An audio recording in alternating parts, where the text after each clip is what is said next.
प्रवेश वर्मा आपके बहुत बड़े नेता हैं, 1100 रुपये वो भी बांट रहे थे कि भाजपा का मॉडल उठा लो। तो संजीवनी तो वहाँ पर भी है। आयुष्मान स्कीम की आप बात कर लीजिए, विपक्ष वैसे ही भाजपा को वॉशिंग मशीन बताता है, और सुनने में आ रहा है कि उन पर केस चल रहा है, केस हटवाने के लिए वो भाजपा आने वाले हैं। उनका ये कहना है कि सरकार आपकी है तो हर चीज़ में आपकी इन्वॉल्वमेंट है सर, ईवीएम आपका है।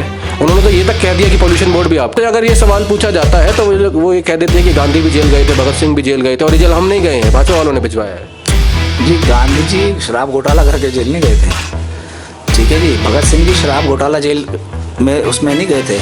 वो सब बत्रा वाले की बात कर रहे हैं। बत्रा वाला जो मोहल्ला क्लिनिक है, इससे पहले तो इसमें गधे घूम रहे थे, इससे पहले कुत्ते घूम रहे थे। हमारे पूरी बॉर्डर तो आपके, सीआईएसएफ आपकी खड़ी है, बीएसएफ आपकी खड़ी है, फौज आपकी खड़ी है, क्यों नहीं रोक पा रहे हैं इंडिया को? नमस्कार, मेरा नाम प्रखर तिवारी, आप देख रहे हैं द लोक धर्म। द लोक धर्म की इंटरव्यू सीरीज में आज हम मौजूद हैं थोड़ा हटके।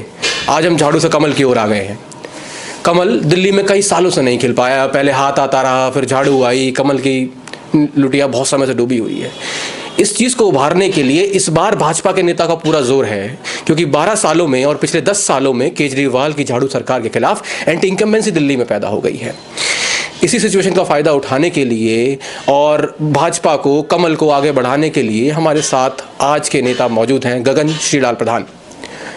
गगन श्रीलाल प्रधान पहले भी देवली विधानसभा से चुनाव लड़ चुके हैं, पर 2008 में उन्हें हार का सामना करना पड़ा। उसके बाद लगातार देवली विधानसभा से भाजपा का टिकट श्री अरविंदर कुमार जी को मिला। अरविंद कुमार जी ने इस बार फेरबदल कर लिया, वे आप में चले गए, पर उनका टिकट वहाँ भी कट गया। इन सब चीज़ों को हम समझेंगे गगन श्रीलाल प्रधान जी से खुद से। नमस्कार भाई साहब। नमस्कार जी, बहुत बहुत धन्यवाद।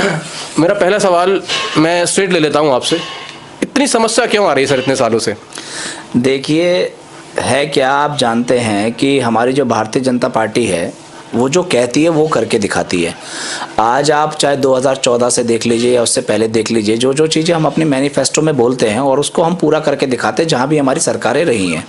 लेकिन ये क्या है, ये झूठ की सरकार है जो झूठ के वादे करती है, और लोग लालच में आकर के, जो 2 बार आप 3 बार आपने ऐसा देखा है कि ऐसा हुआ है कि लोगों को इन्होंने झूठे झूठे वादे किए और उन वादों में आकर के गरीब भोली वाली जनता आ गई और ऐसी सरकार बन गई जिन्होंने वो वादे आज तक पूरे नहीं करे। तो ये सबसे बड़ा कारण है जो आपको आज भी दिख रहा होगा। आज भी केजरीवाल जी नए नए लॉलीपॉप जनता को देने की कोशिश कर रहे हैं, और जनता कहीं ना कहीं देखो माइंड डाइवर्ट होता है इन चीज़ों से, और भारतीय जनता पार्टी जो कहती है वो करती है, इसलिए वो ऐसे झूठे वादे नहीं करनी। अगर वो भी ऐसे झूठे वादे आज कर दे, और वो भी निश्चित तौर पे कल ही सरकार। मुझे 2 लॉलीपॉप का नाम बता पाएंगे आप? 2100 रुपये आपको पता है, अभी आपने देखा कि 2100 रुपये हर महिला को देंगे। हाँ।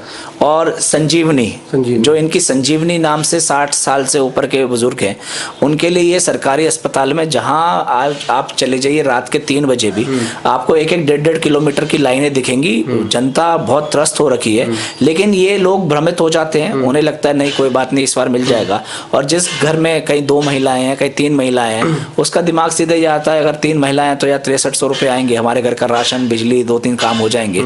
क्योंकि ये वो गरीब महिला है जो 10 रुपए, 20 रुपए, 50 रुपए बचा करके सब्जी की टोकरी में, चावल के अंदर रखती है। क्यों रखती है? कि आने वाले समय में अगर उनके घर में कोई आपदा, कोई दिक्कत, बच्चे को कोई बीमारी या कोई डॉक्टर को दिखाना पड़े, कोई जन्मदिन मनाना पड़े, उसके लिए गिफ्ट लेना पड़े, वो पैसे 10-10, 20 रुपए करके जोड़ती है। लेकिन वहीं जब उनको 6300 रुपए या 2100 रुपए नजर आते हैं तो वो लोग भ्रमित हो जाते हैं। माफ कीजिए, काट रहा हूँ आपको गगन जी। आपने 2 चीज़ों को मुझे नाम बताया, आपने संजीवनी कहा और साथ में आपने 2100 रुपये की बात करी। मैं अगर भाजपा का मॉडल उठा लूँ तो संजीवनी तो वहाँ पर भी है, आयुष्मान स्कीम की आप बात कर लीजिए, और आप 2100 रुपये की बात करते हैं। लाडली बहन योजना शिवराज ने चलाई, और लाड़की बहन योजना आपके एकनाथ शिंदे ने चलाई। आप ही के दल के नेता, आप ही गुट के नेता हैं। विपक्ष लगातार ये आरोप लगाता है कि आपकी जो रेवड़ियाँ हैं आप उनको किस तरीके से टैकल करेंगे, क्योंकि ये मॉडल दोनों पार्टियों में मौजूद है। देखिए, मैं आपको वहीं एक चीज़ फ़र्क दिखाता हूँ। आज जो हमारी लाडली योजना है, आज वो पूर्ण रूप से लागू है और उसका लाभ महिलाओं को मिल भी रहा है। ऐसा नहीं है मिल नहीं रहा, सरकार बनने के बाद भी मिल रहा है। जो इनकी रेवड़ियां हैं, जो ये जो योजनाएं दिखाते हैं, इनकी सिर्फ वो चुनाव के 1 महीने में दिखती हैं, और जैसे इनकी सरकार बन जाती है वो चीज़ें गायब हो जाती है। आप आयुष्मान की बात कर रहे हैं, आज आयुष्मान योजना का लाभ पूरा भारत उठा रहा है, जहाँ जहाँ सरकार हमारे भाजपा की है। इनफैक्ट कश्मीर के लोग भी भारत में आकर, दिल्ली में आकर के प्राइवेट अस्पतालों में अपना इलाज करा रहे हैं। तो ये फर्क है करनी और कटनी में करने में फर्क होता है। ये करके दिखा रहे हैं भाजपा वाले और ये करते नहीं है। आप खुद बताओ, आज चुनाव आ गया, इन्होंने पंजाब में 2022 में बोला था हम 2100 रुपये हर महिला को देंगे। पंजाब में तो इनकी सरकार है। आप मुझे एक महिला ऐसी बता दो पंजाब के अंदर जहां पे इन्होंने 2100 रुपये दिए, वहां क्यों नहीं दिए? और हमारी लाडली योजना पता कर लो आप, जहां जहां हैं वहां सभी बहनों को इसका लाभ मिल रहा है। आयुष्मान योजना का आप पूरे यूपी में पता कर लो, पूरे हरियाणा में जहां जहां हमारी सरकार है वहां एक एक व्यक्ति को इसका लाभ मिल रहा है। तो लाभ मिल रहा है और यहाँ लाभ नहीं मिल रहा है, ये एक फर्क है। लीगली और एथिकली अगर हम बात करें, जब बात रेवड़ियों की चली रही है तो उससे जुड़ा हुआ एक सवाल मेरे जहन में आता है। प्रवेश वर्मा आपके बहुत बड़े नेता हैं, दम भरते हैं कि नई दिल्ली से केजरीवाल के खिलाफ लड़ेंगे और जीतेंगे चुनाव को। 1100 रुपये वो भी बांट रहे थे, कह रहे थे एनजीओ के थ्रू बांट रहे हैं। विपक्ष कह रहा था कि ये तो साफ साफ कैश बांटना हो गया चुनावों में। इसको आप कितना एथिकली ठीक मानते हैं? आप एक चीज़ देखिए, आज आप देखते होंगे बहुत सी एनजीओ काम करती हैं ना जी। आज हमने भी राशन बांटा। माफ, मैं सवाल जोड़ दूं, एनजीओ काम करती है मैं भी जानता हूं, पर चुनाव से ठीक पहले उसी पैटर्न में महिलाओं को 1100 रुपये बांटना, ये जनता सब समझती है सर। अरे हम तो दे रहे हैं, हम आपकी बात बड़ी करते हैं और उन्होंने अपनी संस्था से लाभ दिया और वो लगातार, अगर आपने शायद देखा नहीं होगा प्रवेश वर्मा जी का, वो लगातार ऐसे काम उनके पिताजी के टाइम से उनके पिताजी भी करते थे। कभी व्हील चेयर बांटना, कभी लंगर कराना। आज भी उनकी एक बड़ी गाड़ी जगह जगह जाके जहाँ पे गरीबों को लंगर की जरूरत है, एक आप उन्होंने पूरी बड़ी गाड़ी बनवा रखी है जिसके माध्यम से वो लंगर करवाते हैं। हमने भी एक एनजीओ के माध्यम से अभी राशन बंटवाया था, उसमें भी हमारे पैसे खर्च हुए थे।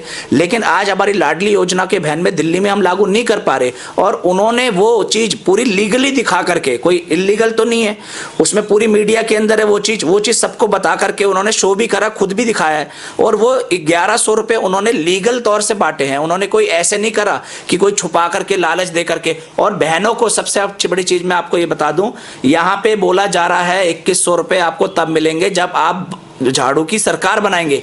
और आप वहां जितनी बहनें उपस्थित थी वहां उनसे आप पता करिए, वहां पे प्रवेश वर्मा जी ने किसी बहन को ये नहीं बोला कि आप मुझे चुनाव जितवाना या भारतीय जनता पार्टी को वोट देना, तब आपको ये अगली बार 1100 रुपये मिलेंगे। ये फर्क है। अच्छा, इस फर्क को आपने बताया। अपनी विधानसभा की 10 साल से यहाँ पर प्रकाश जारवाल विधायक रहे, देवली विधानसभा की मैं बात कर रहा हूँ। इस बार टिकट उनका कटा है। बात सुनने में आती है कि विपक्ष वैसे ही भाजपा को वॉशिंग मशीन बताता है और सुनने में आ रहा है कि उन पर केस चल रहा है, केस हटवाने के लिए वो भाजपा आने वाले हैं। देखिए, सुनने में तो बहुत कुछ आ रहा है। इससे पहले सुनने में ये आ रहा था कि गगन श्रीलाल प्रधान आम आदमी पार्टी ज्वाइन कर रहे हैं और वहाँ से वो टिकट मांगने की कोशिश कर रहे हैं। लेकिन क्लियर हो गया, हमने कभी भी किसी से ना बात करी। ऐसी ये चीज़ है, प्रयास हर कोई करता है और हर व्यक्ति चाहता है जिसकी सत्ता चल रही हो उसमें वो जा करके जुड़ जाए, जिससे उसके आधे गुना माफ़ हो जाए। लेकिन ऐसा नहीं है, ये प्रयास कर रहे हैं, पार्टी ने इन्हें नहीं लिया है और कोई टिकट नहीं मिल रही है। ये बहुत दिनों से प्रयास कर रहे हैं। मैं आपको ये चीज़ भारतीय जनता पार्टी की आपकी पार्टी को वॉशिंग मशीन क्यों बताते हैं ये लोग? गहलोत जी आपकी पार्टी में आके धुल जाते हैं और देवेंद्र जी फडणवीस का, अगर हम महाराष्ट्र की राजनीति की बात कर ले, वहाँ बयान सुनते थे कि उन्होंने बोला था अजीत दादा चक्की पीसिंग, उसके बाद आके वो भी साफ हो गए। तो ऐसा है क्या?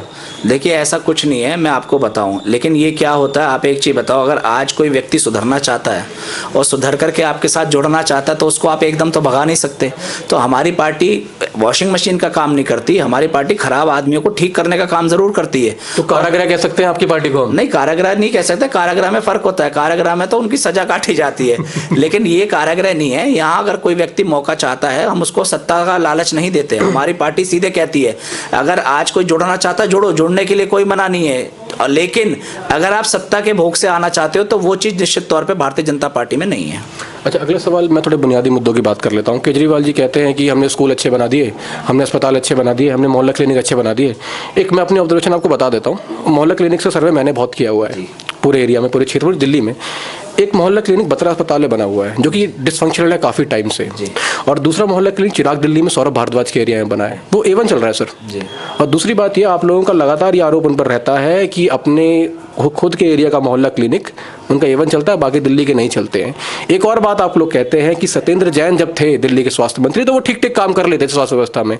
जब से सौरभ भारद्वाज चेंज होकर आए हैं उन्होंने ठीक काम नहीं किया। तो दोनों नेताओं में आप कितना फर्क देखते हैं? कौन ज़्यादा खराब है, कौन कम खराब है, ये बताइए आप। देखिए, कोई कम खराब, अब आप तो ये कह रहे हैं कि कौन फर्स्ट आ रहा है, कोई सेकंड आ रहा है। बात उससे नहीं होती जी, फर्स्ट आ रहा है सेकंड कोई, लेकिन बात आती है कि कौन अच्छा है।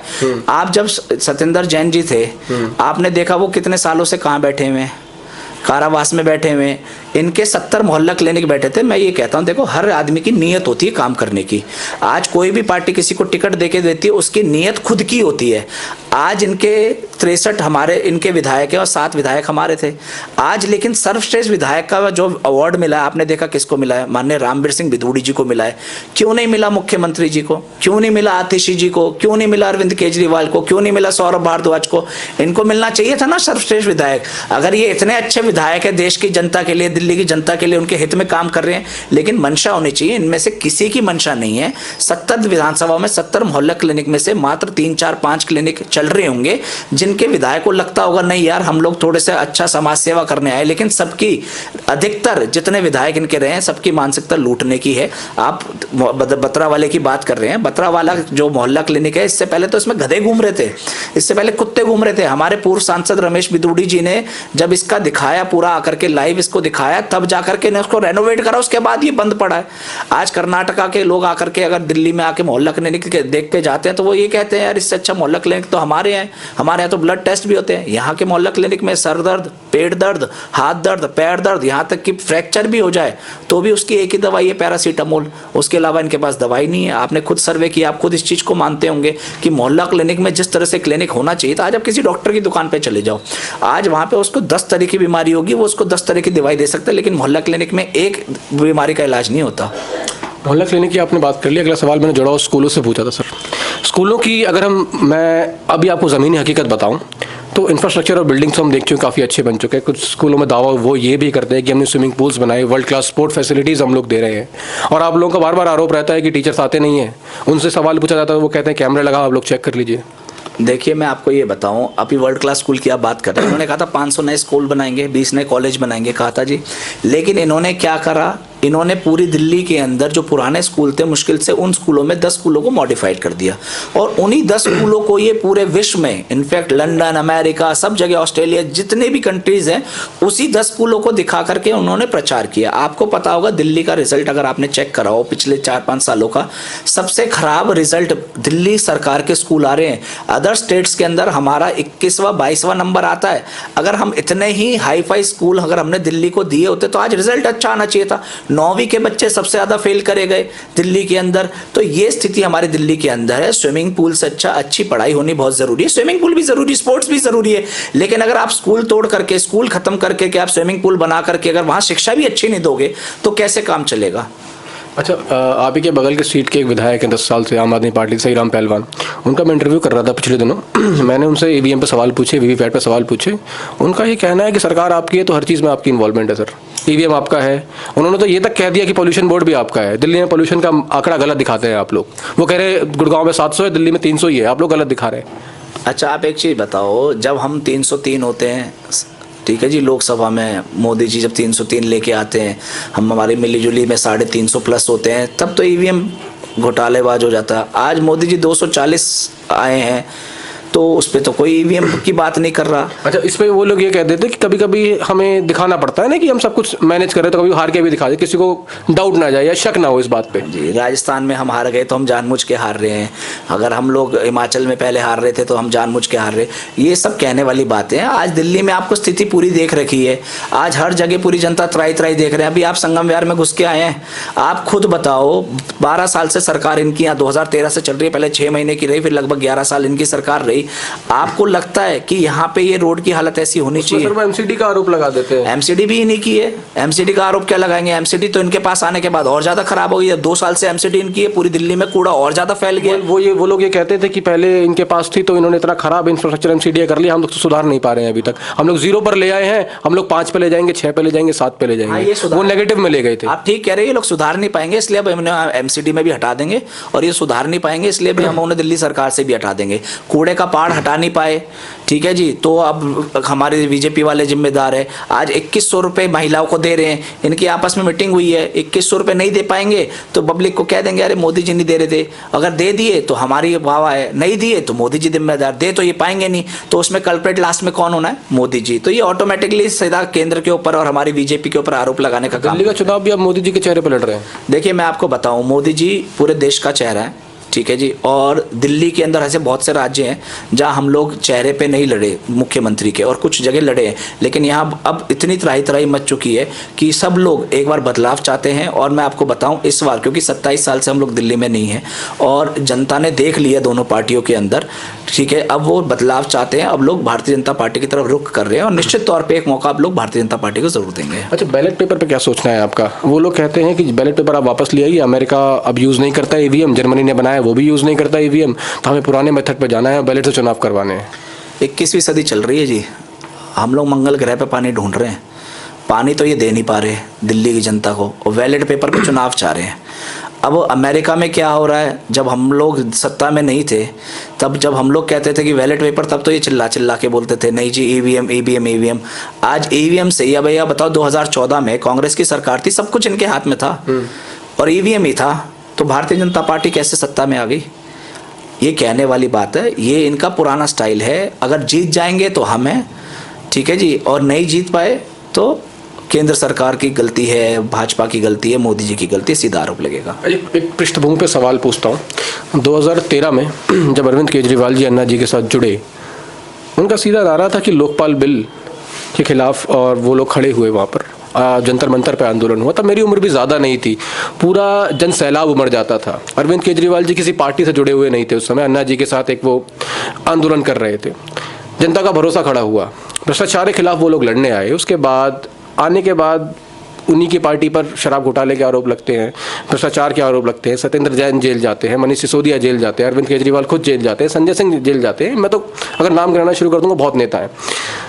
तो उनसे अगर ये सवाल पूछा जाता है तो वो ये कह देते हैं कि गांधी भी जेल गए थे, भगत सिंह भी जेल गए थे, और ये जेल हम नहीं गए हैं, भाजपा वालों ने भिजवाया है। जी गांधी जी शराब घोटाला करके जेल नहीं गए थे, ठीक है जी। भगत सिंह जी शराब घोटाला जेल में उसमें नहीं गए थे, वो सत्ता के लिए, लोगों के लिए, आज़ादी के लिए जेल गए थे, सत्याग्रह चला था उसके लिए जेल गए थे, ना कि वो शराब के ठेके खोल रहे थे, ना कि उनके लोग 100-100 करोड़ के आदमी बन रहे थे तब वो जेल गए थे। आपको एक चीज़ समझनी होगी, वो सत्याग्रह था, वो सत्य के लिए लड़ रहे थे, और ये लोग सिर्फ सत्ता के लिए लड़ रहे हैं, ये लालच के लिए लड़ रहे हैं। बहुत फर्क है इस चीज़ के अंदर। आप इनके सारे विधायक बता रहे हैं, सारे मंत्री जेल गए हैं। आज एक चीज़ बताओ, आप इंटरव्यू कर रहे हो, आपको उठा के क्यों नहीं जेल में डाल देते? और कोई ना कोई तो वजह होनी चाहिए ना, और वजह होने के बाद सिद्ध भी हुई। आज केजरीवाल जी इसके अंदर शराब घोटाले में साबित हुए तभी तो जेल गए ना जी। आज मनीष सिसोदिया जी, जो एक कमरा क्लास के अंदर 15 लाख या 10-15 लाख में तैयार होना था, उसके लिए 30-30 लाख रुपए करके वो घोटाला हुआ। आज आप एक चीज को समझो, ये बड़ी सीधी सीधी बात है। केजरीवाल जी जो कहते हैं ना अन्ना हजारे जी के ऊपर पैर रख के ये सत्ता में आए, उन्होंने कसम खाई, बच्चों की कसम भी झूठी तोड़ दी। ये 12 लाख 12.5 लाख रुपए का टॉयलेट में से कमोड चुरा के ले गए। आप जो सोचो, जिसकी मानसिकता 12.5 लाख का कमोड टॉयलेट के अंदर से निकाल के ले जाने की हो, तो वो कैसा आदमी होगा? आज एक चीज समझिए, ये लोग दिल्ली को खत्म कर देंगे। आज इनके सभी विधायक जो कुछ नहीं थे, हमने अपने आंखों से देखा था, आज वो सब 100-100 करोड़ के आदमी हो गए। अगर इनमें हिम्मत है, 2100 रुपये छोड़ दो, ये लड़के दिखाए ना लोकपाल बिल के ऊपर, जनता इन्हें नाको चबा के दिखा देगी कि भैया कैसे आता है लोकपाल बिल। ये पुराने मुद्दे ले ही नहीं सकते। आप जैसे युवाओं ने, बहुत सारे युवाओं ने, हम जैसे युवाओं ने ना उस सत्याग्रह को उठाने का काम किया था, तो आज वो सब खत्म है। आज वो कहीं दिखता ही नहीं है। आज चाहे पूर्व विधायक हो, नया वाला विधायक हो, आप जिन्हें नए बंदे को जो टिकट दी है, आप देख लीजिए क्या चल रहा है। आपने रिक्शे देखे होंगे शायद रोड पे चलते हुए, लेंटर माफिया के। आज कोई व्यक्ति, इनका कोई अगर 5000 का आदमी नहीं था, वो कैसे 40-40 अच्छा, ये हमारी जनता को समझा दीजिए लेंटर माफिया है क्या और टैंकर माफिया क्या है। ये टर्म्स आप लोग प्रकाश जारवाल और प्रेम चौहान जो आपके प्रतिद्वंदी होने वाले हैं, अगर आपको टिकट मिलती है तो उनके लिए होने वाले हैं। देखिए, टैंकर माफिया आपको पता है, ये 70 विधानसभाओं में, हमारी विधानसभा में पानी की दलाली सबसे ज़्यादा होती है। 2008 में विजय जॉली जी ने बांध तक सोने विहार की पाइपलाइन बिछा दी थी, और वो पाइपलाइन आगे कनेक्ट होकर के घर घर में जानी थी। तो ये मात्र मैं कहता हूँ कि 2012-13 तक देवली विधानसभा की जनता को पानी मिल जाना था हर हालत में। लेकिन हुआ क्या, उसके बाद अभी तक पानी की पाइपलाइन नहीं बिछाई गई। देवली विधानसभा के अंदर लगभग 60 से 65 टैंकर चलते हैं, जिस टैंकर को बेचा जाता है। अब उसकी जो कमाई है महीने की, एक टैंकर से 15 से 20 हज़ार रुपये मंथली बंधी हुई है विधायक को। अब उसका क्या आप लगा लो, अगर 60-65 टैंकर है, अगर उसमें से हर टैंकर में से 20,000 रुपये विधायक को जाएंगे तो विधायक कभी चाहेगा कि पानी की पाइपलाइन घरों तक बिछ जाए? समस्या का समाधान कैसे करेंगे सर? भाई समाधान यही है, पाइपलाइन बिछनी चाहिए घरों तक। और ये काम जब केजरीवाल जी, आज तक तो यहाँ ही नहीं, जब केजरीवाल जी देवली विधानसभा में आए तो उनके मुंह पे बोला था कि आपका विधायक पानी का माफिया है, लेकिन केजरीवाल जी ने कुछ उस समय लिया नहीं। आज जब इन्हें दिख रहा था कि हम हार रहे हैं देवली विधानसभा, तो इन्होंने तुरंत बदल के लेंटर माफिया को दे दी। अब लेंटर माफिया क्या, आप मेरे से पूछ रहे थे, मैं आपको बता दूं लेंटर माफिया क्या होते हैं। यहाँ छोटे छोटे घर है, यहाँ कोई बहुत बड़े धन्ना सेठ नहीं रहते संगम विहार में दक्षिणपुरी के अंदर। तो यहाँ पे क्या है, कोई 22 गज का मकान, कोई 50 गज का मकान, किसी के 100 गज के मकान है, तो यहाँ 22-22 गज के मकानों के 50-50 हजार रुपए एक लेंटर के लिए जाते हैं। अब आप एक चीज बताओ, एक गरीब आदमी बड़ा सोच समझ के मकान कर्जा करके मकान बनाता, शादी भी कर्जा करके करता, अगर उस व्यक्ति से 50,000 रुपए एक लेंटर के मांगे जाएंगे, अगर उसने 4 लेंटर मांगे तो 2 लाख रुपए वो बेचारा कहाँ से देगा? तो ये बड़ी छोटी छोटी चीजें हैं। ये तो सोचो, आज फिर वही चीज है, आज ऐसे व्यक्तियों को ये टिकट दे रहे हैं जिनकी मानसिकता से पैसा कमाना, काम करना नहीं। नमक आटे में चलाना चाहिए था, ये नमक में आटा चलाने का काम कर रहे हैं। अगर जनता कुछ नहीं कहती, आज ये 100 करोड़ के आदमी बन गए। अगर विधानसभा में 1000 करोड़ लगा देते या 100 करोड़ विधानसभा में लगा देते, 10 करोड़ के आदमी बन जाते। उसमें जनता कुछ नहीं कहती, काम होना चाहिए। लेकिन यहाँ तो काम भी नहीं हो रहा, ऊपर से 100 करोड़ के आदमी बनते जा रहे हैं। इतना आरोप आप इन पर लगा रहे हैं, जनता क्या ये लोग शोषण कर रहे हैं आपके हिसाब से? लेंटर माफिया हो गया है, टैंकर माफिया हो गया, फिर भी जनता का विश्वास कैसे जीत लेते हैं बार बार? भाई साहब देखिए, अभी मैंने क्या बोला, भोली वाली जनता है। अब जनता ने पिछली बार बिजली हाफ पानी माफ सोच करके, यहाँ की मैंने इस बार भोली वाली जनता को मनाएंगे कैसे आप? फिर उन्होंने अगर विश्वास जीत लिया तो अभी आप देखते जाइए, अभी बहुत कुछ होगा। अभी जो ये चीजें सरकार ने, दिल्ली सरकार का खुशी अखबार के अंदर आपने खुद ही देखा होगा, उन्होंने पूरा उसके अंदर मेंशन किया है कि ये चीजें, एलजी ने भी अब इसको इलीगल बता दिया है। जो 2100 रुपए का फॉर्मूला जो लोगों के अंदर कर रहे हैं, भ्रमित कर रहे हैं, बहुत सी महिलाओं के अकाउंट में से OTP गया करके पैसे भी गायब हो गए। लेकिन ये चुनाव से पहले लोगों को समझ में आ जाएगी, ये सिर्फ एक झूठ प्रोपेगेंडा फैलाने का काम कर रहे हैं। उनकी मानसिकता, जैसे आपको पता है कि सर्टिफिकेट दिए थे झुग्गियों के अंदर 6 साल पहले कि आपको हम मकान बना करके देंगे, आपने शायद देखा नहीं देखा, मैं भी आपको दिखवा देता हूँ। उसके अंदर उन्होंने प्रॉपर सर्टिफिकेट बना के दिया था, लेकिन उस सर्टिफिकेट में उसकी फोटो थी और केजरीवाल जी की फोटो थी और उनका एड्रेस वगैरह सब था। वो सर्टिफिकेट थे उनके मकान मिलने के, लेकिन आज तक मकान नहीं मिले। आज जो चीज लोगों को समझ में आ रही है, कुछ जनता ऐसी भी होती है, अरे यार अगर सरकार आ गई तो ले लेंगे, नहीं आई तो, क्योंकि नुकसान क्या है, आ गई तो ले लेंगे, नहीं आई तो कोई बात नहीं। लेकिन एक चीज आप समझो, जो ये करने जा रहे हैं, लोगों के डेटा लेने के बाद उनको सिर्फ ये चुनाव से एक दिन पहले कॉल करके बोलेंगे कि आपको 2100 रुपये बहन जी, जैसे कल आप बटन दबाओगे अगले महीने से आपको 2100 रुपये आने लग जाएंगे। ये चीज़ उनकी जाएगी। मैं मानता हूँ इन चीज़ों से फ़र्क पड़ता है, क्योंकि पहले भी 2 बार इन्हीं चीज़ों से ही फ़र्क पड़ा है, लेकिन इसका भी अब कोई ना कोई निवारण भारतीय जनता पार्टी निकालेगी निश्चित तौर पर। अच्छा, दिल्ली में रोहिंग्याओं की बड़ी समस्या है गगन जी। अगर सवाल पूछा जाए, अगर हम आम आदमी पार्टी से सवाल पूछ लेते हैं तो वो कहते हैं कि बॉर्डर तो आपके हैं, CISF आपकी खड़ी है, BSF आपकी खड़ी है, फौज आपकी खड़ी है, क्यों नहीं रोक पा रहे हैं रोहिंग्याओं को? देखिए, आपने देखा होगा कलकत्ता के अंदर जब बहुत सारे लोग इलीगल तरीके से कहीं ना कहीं तरीके से सब आ जाते हैं, आपको ये पता है, चाहे सरकार किसी की भी हो, भारतीय जनता पार्टी की हो, किसी की। आज जो कलकत्ता में लोग रहते, अब वो लोग भी धीरे धीरे पूरे फैलते जा रहे हैं। अब दिल्ली के अंदर एकदम से तो कोई आ नहीं जाएगा, आया बॉर्डर से ही होगा, किसी ना किसी बॉर्डर से।